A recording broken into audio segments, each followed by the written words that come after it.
ऋग्वेद का सुबोध भाष्य प्रथम मंडल 137वां सूक्त। हे मित्र और वरुण, गाय के दूध में मिले हुए आनंददायक इन सोम रसों को हम पत्थरों से कूट कर निचोड़ते हैं।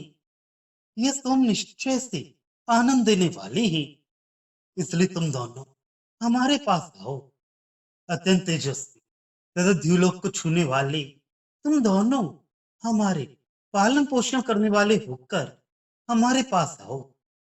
हे मित्र और वरुण, तुम्हारे लिए तैयार किए गए गाय के दूध में मिले हुए तथा पानी में मिले हुए ये सोमरस तेजस्वी हैं। हे मित्र और वरुण, ये तेजस्वी दही दूध में मिले हुए सोमरस निचोड़कर तैयार किए गए हैं। अतः तुम दोनों आओ। तुम्हारे लिए उषा के उदय की बात मालूम होते ही सूर्य की किरणों के साथ ही ये रस निचोड़े गए हैं। मित्र और वरुण को पीने के लिए, सत्य ज्ञान को पाने के लिए ये सोमरस निचोड़े गए हैं।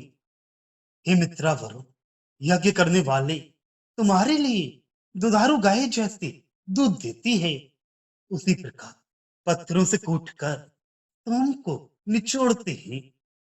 पत्थरों से कूट कर सोम को धोते हैं।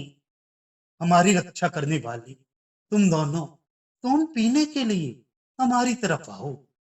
हे मित्रा वरुण, तुम दोनों के लिए यज्ञ करने वालों के द्वारा ये सोमरस निचोड़ा गया है।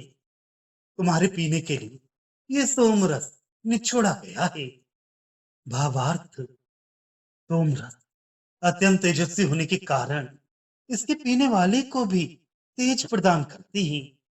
मित्र वरुण, इन दोनों देवों का यश देवलोक को छूता है, अर्थात ये दोनों ही अत्यंत यशस्वी हैं। तेजस्वी को दही में मिलाकर पिए जाते हैं। उषा काल में सूर्य किरणों के प्रकट होने के साथ ही सोम रसों को निचोड़ना शुरू हो जाता है। ऐसे समय इन रसों को पीने से बुद्धि तीव्र होती है और ज्ञान की प्राप्ति सरलता से होती है।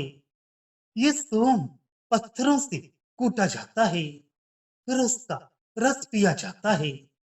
ये रस गाय के दूध के समान ही बलदायक होता है। यज्ञ करने के समय ये रस निचोड़ा जाता है और उस समय सब देवगण आकर इसका पान करते हैं।